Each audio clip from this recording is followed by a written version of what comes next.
Welcome everyone to Brofessor Hemlock Study. Today we are breaking down a 14 The Other Side. First, I wanted to show everyone my talent build I was running, as well as my secondary and primary stats before we get into the breakdown video. Pretty straightforward. I am running the traditional build I've talked about in other videos, along with a high versatility main stat, making sure I am taking as little damage as possible. Let's get into the video breakdown. This was a pug group as well, so it was just a group of random people. We actually really enjoyed the group and we had a lot of fun. So in the other side, what you typically want to do is start off with Bloodlust on this first pull. So I open with Invis to make sure I'm taking reduced damage. I have my mirror images out and we go into an AoE rotation. We drop AP, we orb, we touch the Magi, we barrage, we get our shifting power out, and then we're spamming Arcane Explosion until we hit that 4 charges. Now it is bolstering week here, so we could have done a little bit better job of focus firing this Risen Occultist down, but in reality, we did a really good job of keeping everything nice and split here. I'd say that was actually an ideal opening right there. I opened with all my defensives, I cycled through my AoE rotation pretty effectively, and you can see right now I've got pretty much everything on cooldown except for a mini go for the next pack where we have Rune and we have Touch of the Magi. So here I drop Rune, I orb, I barrage, I should Touch of the Magi, and then I should barrage again, and then we should go into a standard AoE rotation. And looking really clean. Right there, I don't know if I needed to block. I did have one shimmer charge left, so I probably could have shimmered out of that instead of using block. But positionally, I think it's fine. And then I am getting the use of shifting power. So that's something I've been working on a lot in my Mythic Plus content when I've been doing keys, is I've been really working on maximizing shifting power and using it, even just using it to make sure I'm using it. And I think that's something that we can all work on to improve, is just utilizing it to make sure we're getting the CDR off it. Yeah, the damage is fine. It's good damage. It probably averages more damage than Touch of the Magi alone during a key, but it's mainly for that CDR, getting more damage out. So I was Night Feign this group. On the Spirit, I basically go in and I break the orb as quickly as I can. Now, right here, I do have Arcane Power off cooldown. I probably should have used Arcane Power on this mob. It does a ton of damage. Even with the orb, this mob can wipe a group. So I think it's fine that I saved it, because me and the Hunter in this group, when you're running with a Marksman Hunter in a group, they have that big Night Face circle-y thing. Night Face circle-y thing, great description. Like he's using it right here, right? So if I use Arcane Power here, we're cycling a ton of major cooldowns into one pack. So I kind of want to be aware of my group, even though I should have used Arcane Power here, technically, because I'm trying to help the Hunter and myself cycle cooldowns so we don't waste our big goes. I end up using it on this Pride, and I think that's fine. Being aware of your group composition can really help time keys overall. If you have something like Hunter Boomkin, oh, that was rough. Yeah, I make a joke here to the Boomkin to innervate me. It's kind of a arcane mage joke. But anyway, cycling cooldowns is super important. We don't want to be dumping all of our CDs on one pack with every single person using their CDs. If we're able to cycle cooldowns more effectively, we can maximize overall group damage. In lower keys, with less experienced players, you may notice that less. Absolutely pushed it to the limit there on not getting aggro of that mob. But one thing to note here too is when we have Pride, we should be holding 4 charges on single target mobs as much as possible, just simply due to how Pride works. We have infinite mana here, so that's a resource we want to just keep spamming with. 4 charge Arcane Blast being a bunch of damage, and when you have infinite mana, it's just really good situation to be in. So right here, it's looking like we have 6 minutes left on Bloodlust or Heroism, and we are currently really ahead on damage. So we may not be able to get a Lust off for the Hakkar fight. So right here, I have all of my cooldowns up, but I see the Hunter again using Spirit, so I'm going to use a mini cooldown rotation here. I know I have AP off cooldown, and I could have used AP, but again, if the Hunter's going to drop his main cooldowns, I'm going to use minor cooldowns just to kind of assist in the pack, and I know for the next pack, he will not have those CDs. Since the Hunter won't have CDs, now I can get a chance to fully maximize my Arcane power, so I'm pretty sure that's what I do here. Yep, I go into the Arcane power, I Orb, Barrage, and then I don't have Touch of the Magi, so I Shifting Power and cycle out as much as I can. So definitely not the most effective use of Arcane power here, simply due to is a really small pack, but you can't always get 100% maximum use, especially when me and the Hunter were trying to stay off cycle. At least I was trying to stay off cycle on the Hunter's CDs. I don't know if the Hunter was actually trying to stay off cycle, but I sure was. So going into here, we should go into a rune, Touch of the Magi, Barrage or Barrage, and that is exactly what we do. I do kind of have some off timing with my CDs right here. If I had better managed my CDs, I should always be able to Touch the Magi, rune, and Shifting Power. That way I'm able to get the maximum damage out of my AoE rotation, but I'm kind of off cycling my CDs right now, and that's something I should have been more careful about. Using that AP without having Touch of the Magi was probably another mistake I could have done a little bit better with. So this pack, I'm going to let the Hunter get the Jug here to silence them. I do have Shifting Power, but I also had Rune and Touch off CD, so I do make a mistake here. I should have dropped a Rune first and then gone into the Shifting Power. So that's careful awareness of cooldowns right there. You do want to conserve and utilize your cooldowns properly. So if I were to redo that, I would have runed, touched, Shifting Powered, and then gone ahead into a traditional AoE rotation after that, conserving cooldowns. Because right now we are a 1 pride away from the boss. And since we're 1 pride away, I do want to try and save cooldowns. That way we're able to kill the boss as quick as possible. Because right now, this group has very good overall DPS. So I can kind of be aware here too, that since this group has really high overall DPS, we have 3 minutes before Bloodlust comes back available for the group.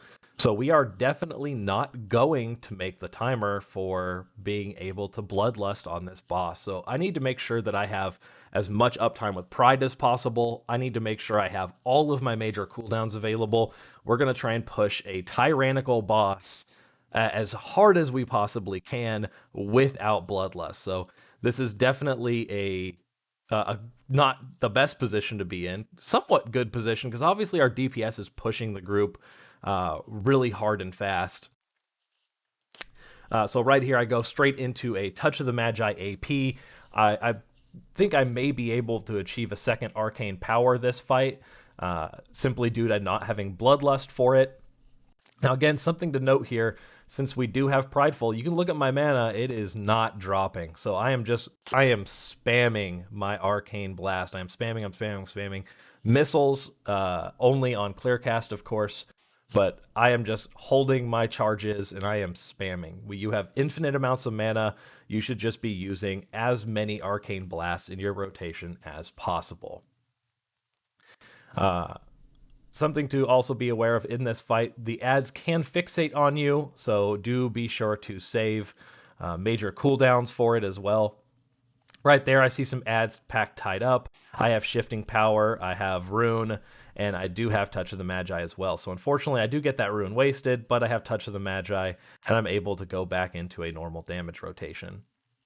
A little bit unfortunate dropping the Rune and then losing use of the Rune, and on top of losing that Rune, I also have to cancel cast a few times. So if you can, and you do get an ad on you and it does fixate on you, it will drop that Pool of Blood. You just got to make sure to try and conserve your cooldowns for after that. So right here, I do have AP up, and the boss is at 13%, but I don't have Touch of the Magi. I don't have any like real quick builders, so I'm just going to go into an Arcane Explosion rotation and try and just execute the boss as much as possible, making sure my orbs are hitting the ads to ensure that I'm getting maximum charges here. In the end, I do use Touch of the Magi there to get one final execute on the boss. Overall, that last like 15% of the boss there, if I had been a little bit more aware that we were all low on cooldowns, I probably would have used AP in that situation, because after this boss, we've got quite a long walk back to the next section, so I would have been able to utilize generic cooldown reduction via time. So kind of a little bit of a mistake there. So far, I probably could have used AP in 2 situations to get better maximizing out of arcane power. And that would have increased my overall DPS numbers quite a bit. So just something to be aware of. Holding on to CDs will reduce your overall DPS. And that's something I've been trying really hard to work on. Of course, we're also still trying to work on group timing with CDs. So especially in a pug, it is also difficult to manage CDs. So here, this first boss does the Haymaker.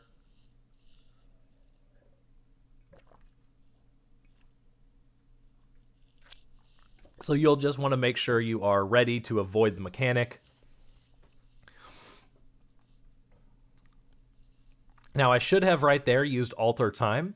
If I had Alter Timed, what I would have been able to do is simply Alter Time right back into position, and probably could have squeezed out an additional global. This is a minor DPS increase, obviously, but it is something that we could have done to truly maximize DPS here. Now, in the other side, there is these pack of mobs over here. Now, the Druid actually roots them for me, so I didn't need to Nova there. But I will go in and I do it every time regardless, just to ensure that the pack will explode. Now, right here, we actually got our AP use out. We've got damage going out. The stun occurs pretty much no matter what in this case. Now, I do get out my CDR use. This next pack is typically a very dangerous pack.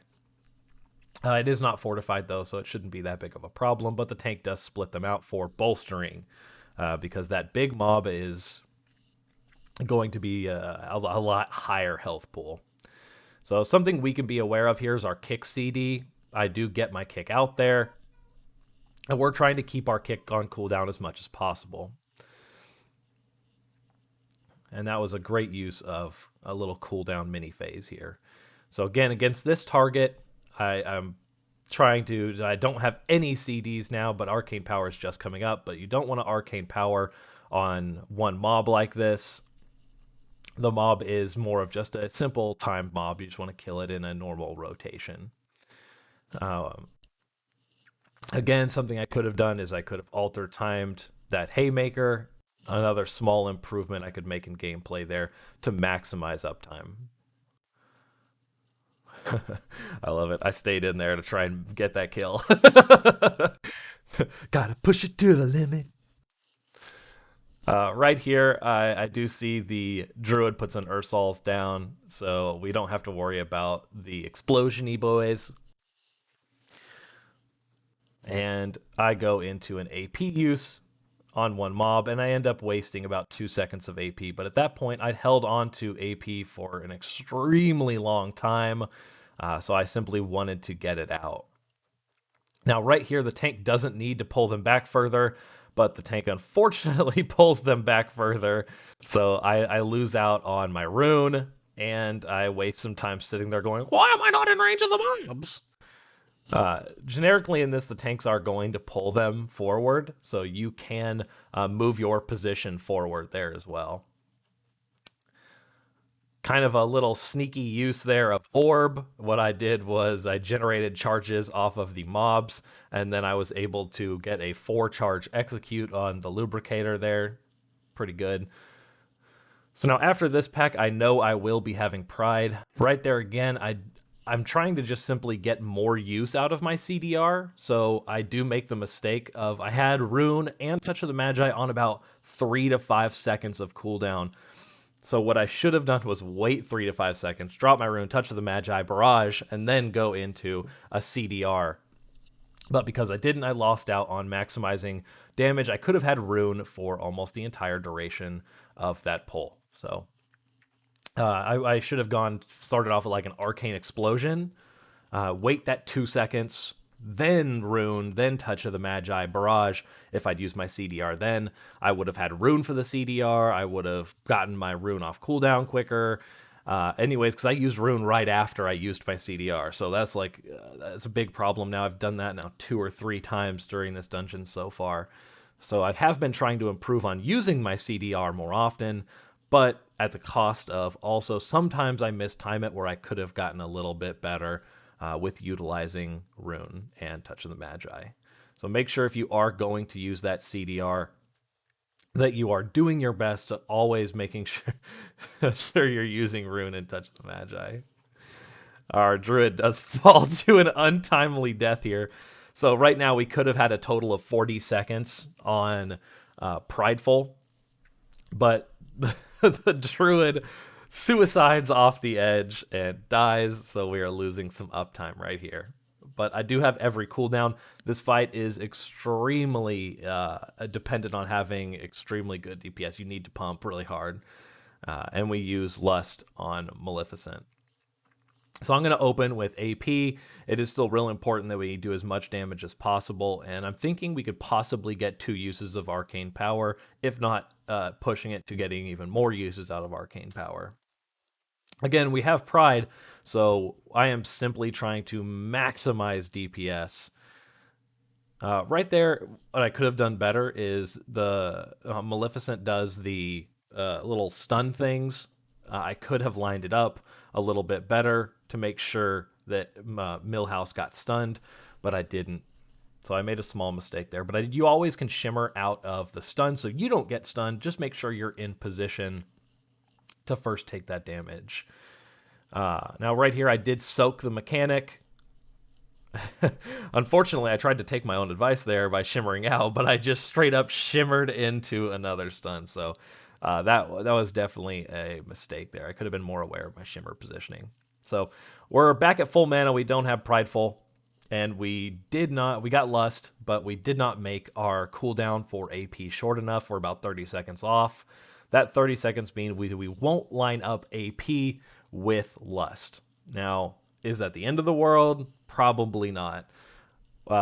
If I had waited until Lust to use Arcane Power, I would have probably only gotten 1 use out of Arcane Power. So in this situation, I got 2 uses out of Arcane Power, even though they didn't line up with Bloodlust perfectly. So overall, this is not the end of the world, and it was probably a bigger DPS increase to simply get 2 Arcane Powers as opposed to only 1, even if it was lined up with the Bloodlust. Now on this fight, we're making sure that we are trying to disable any bombs when Maleficent comes down. It looks like our DPS is just doing really good overall damage right now, so we don't have to worry too much. I should have used a defensive cooldown when Maleficent was doing the large AoE damage, or I was absorbing damage. I do have mirrors on cooldown, and we do disarm the bomb there, so that's kind of nice.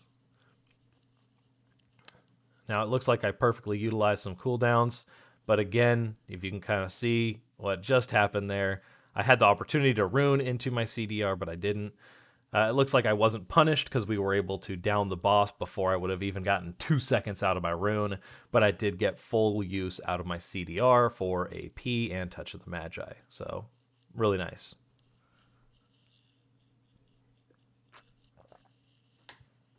And it looks like I'm going to have AP up for the first pack of the Ardenweald room. So this Ardenweald room is probably my favorite pull in any dungeon ever. Arcane Mage gets to blow things up in this pull. So we're going to get to see some fun here. first we got to clear some ads.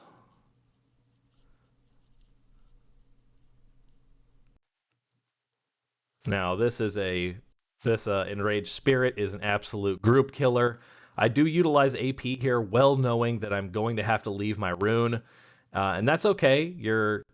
Obviously you're not always going to have perfect ability to stay in your rune all the time, but this mob needs to die very, very rapidly. So I figure since we have this pack of mobs, I probably think I can get AP up again for the the start of the Ardenweald room. Now, right here, the ABCs of being a caster, always be casting, right? So even though I am not doing a real damage rotation, I am making sure that I am spamming Arcane Explosion while we're walking up to the jug. Now, right there, I used my CDR again without dropping Rune of Power and without using Touch of the Magi. So, double mistake yet again. I could have gotten a full rune off on this pool. So instead of doing, right now I'm doing around 8k DPS, I could have probably done 10 to 13k DPS right there.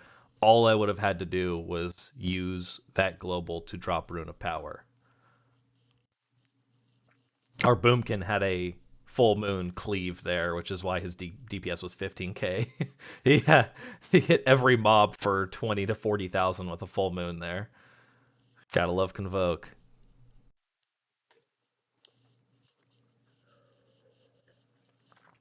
So this is something I want to talk about why I love doing these breakdown videos before we get into the next poll here is analyzing your own gameplay is of great importance to improving your gameplay.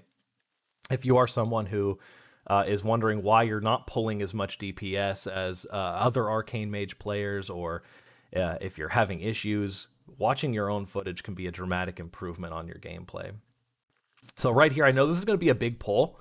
So I am simply holding my CDs until they get them all grouped up. I'm dropping AP Orb. Then I'm using all my cooldowns to maximize damage, getting double orb use.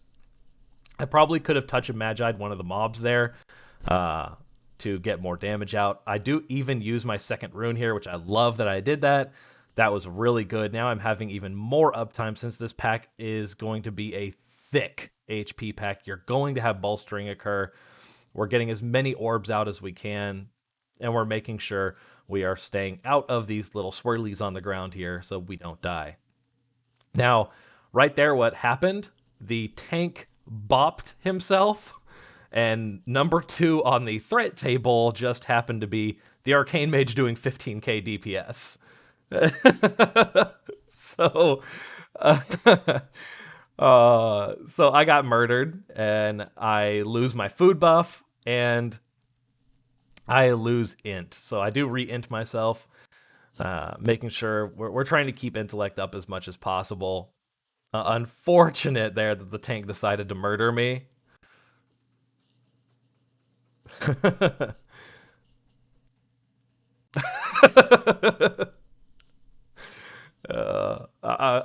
were having fun with this group.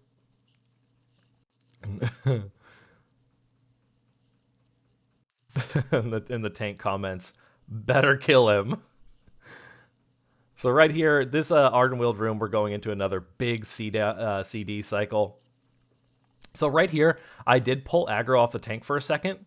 What I should have done was pop mirror images first. So if I had popped mirror images, I would have not gotten threat off the tank. My mirror images would have taken any hits that I would have taken. But the shaman did use Spirit Link Totem, so there was no worry about me dying. Now, again, I'm utilizing that AP as much as possible. You can kind of see here I've gotten off 2 casts for 2 packs in a row, so this is really good. Now we're going to have Pride, and we're going to have Pride into another big pull. So in this room, it's big pull after big pull after big pull, and we're trying to maximize our DPS as much as possible here.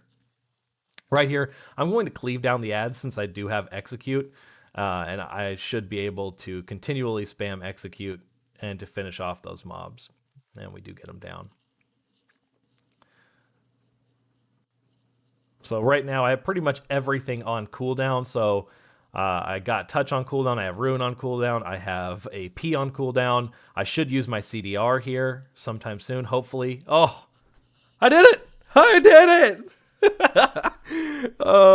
Throughout this dungeon, I have made that mistake of not having touch and rune on cooldown before going into my CDR, and right there, we do it perfectly. We use our CDR after we drop a rune, after we use touch. So this is going to be a big pull right here. I have 6 seconds on Arcane Power, so I'm going to be able to use Arcane Power there. What I do first is I do very nicely, I use my mirror images, and now we're able to straight up pump some damage. So let's see what kind of damage we do here. What I should have done here probably too is utilize touch for getting another 4-charge Arcane Blast AoE, but it looks like we are absolutely destroying the meters here anyways. But that would have been something small. Right here, I also could have orbed again. Never mind, I just orbed right there. So that way I got a 4-charge Arcane Barrage Execute, and we ended up pulling 20k DPS on that AoE pack. So really nice damage. Now right here, we're going to have a Matriarch in this pack. The Hunter is going to use big CDs since I used mine last time. I love it. We're cycling cooldown. It's perfect. So I'm going to focus Matriarch down a little bit since that is a much higher health mob than the others. So I use my Palm, I use my Clearcast missiles. Even though I could be doing more DPS, I know the Hunter is using his AoE damage. Since the Hunter's using his AoE damage, I'm not going to worry too much about dealing AoE damage. I'm simply going to try and AoE or single target down the highest health mob to help out the group. And we still get to do some AoE, and I still pull number 2 DPS there. So it was a really good pack. We didn't have any issues with bolstering. Right there, the Paladin had a weird issue. The Paladin bubbled and died anyways. So I don't know if it was a glitch in what happened there, but our tank did die even though they had bubble up. So right now we runed, we touched, we're able to get some damage out. So right now what I'm thinking in my head is, okay, we're going to have Pride after we pull the last of these little mini packs here, and then we're going to have a boss fight where we're going to have Lust available.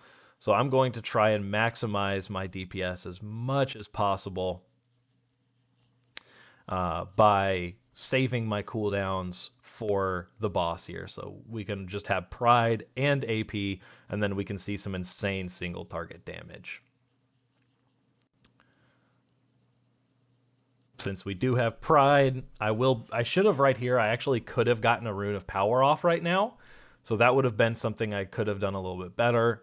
I would have had a Rune up for the boss since we have Pride in between then, and I have my AP go in between then. So I probably would have had enough time to get that Rune out. But I do drop Rune here, it looks like, so. We'll see if we're able to get Rune up. I should, because I have my CDR coming up in 10 seconds. With shifting power. CDR is cooldown reduction. I shouldn't be talking too much in acronyms, my bad. CDR is cooldown reduction, and that is shifting power, which is our cooldown reduction ability. So right here, we're in execute phase. I'm doing the traditional get to 4 charges, execute, orb, execute. I'm going to evocate just to squeeze every last bit of mana out. That way I'm at 100%. I'm also conjuring Mana Gem because I think I'm out. And I think this fight might last long enough to the point where we don't have everything. So right now I have Arcing Lightning on. So what I'm going to do is I should be blocking this off soon. Hopefully.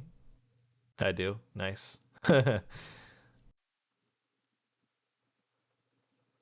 I do scuff this up a little bit by accidentally taking the teleporter. So now we're down a teleporter.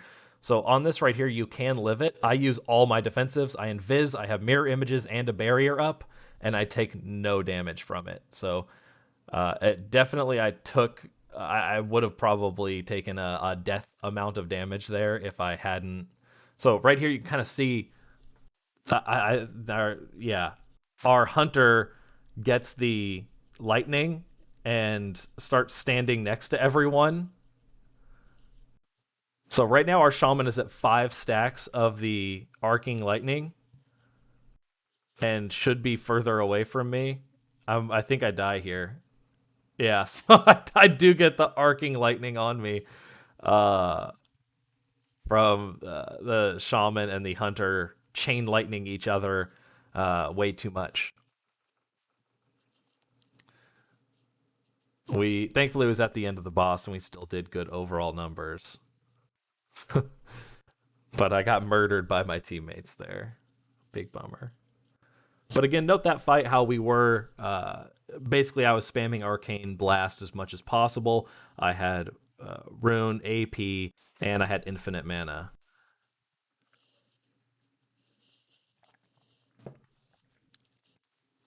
Now, something that's important on this fight is coming up for this boss fight, you don't need to use cooldowns. It is really just a a slow fight. On Tyrannical, you will have to do some percentage health on this boss, so it's not super important to do a ton of damage, but you're going to need to do some damage to this boss's health. So you don't necessarily AFK the shattering till shattering reality.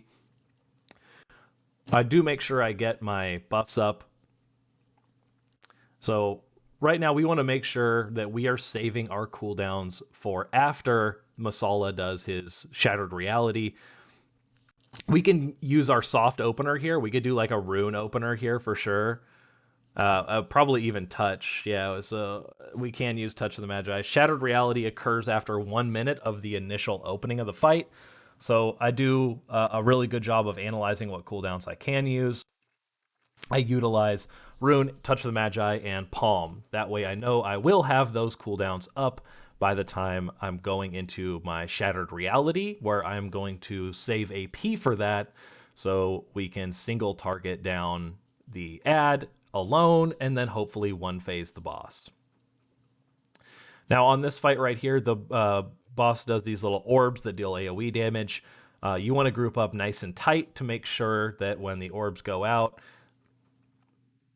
you're all in the same area and they don't take up as much of the map as they could possibly take up. So I'm a little bit out of the three there, but overall pretty good. So right now, Shattered Reality is occurring. We have full mana. We have arcane power. We have Touch of the Magi. We are ready to decimate this little dude right here. Now this guy is going to drop the images, right? He's or these little AoE things. These can kill you if you're not careful. So I save Palm right here to make sure that I can still cast while moving and doing damage. So great utilization. I do an execute, an orb, and then I touch my tab. Now right here, our hunter dies. So big unfortunate. Probably could have pushed for a double chest right there, right? We have over 8 minutes left, but we unfortunately are going to have two of the Shattered Reality ads alive. We do not make the phase timer, so Hunter's dead. Huge bummer. Now in this phase, you get basically a bloodlust effect, and it's going to drain the shit out of your mana, and you're not going to do that much increased damage. So we just go back into our traditional single target rotation. I think I unnecessarily use mirror images there, but at this point in the fight, there's no way we die anyways. This is all a mechanical fight, so popping them there for the additional damage is just fine, even though it's not really any damage. So note, right now, we're out of mana. I should be evocating here sometime soon. I also have my CDR off cooldown, so I should be using that. Beautiful. I was going to cast Rune and then evocate, but I thought about that again. And then I looked at the time. It looks like Shattered Reality is occurring in like 10 seconds, so I'm going to hold my cooldowns just to make sure that we have the kill for the Shattered Reality. It looks like me and the shaman go left here. So I touch, I have AP. I do not have Palm, so I will just have to manually move out of these mechanics. In this case, Shimmer is an insane ability right there. I still get the use. We get the totem down. So worked out. After our hunter died. And then we are going to wrap this boss up here.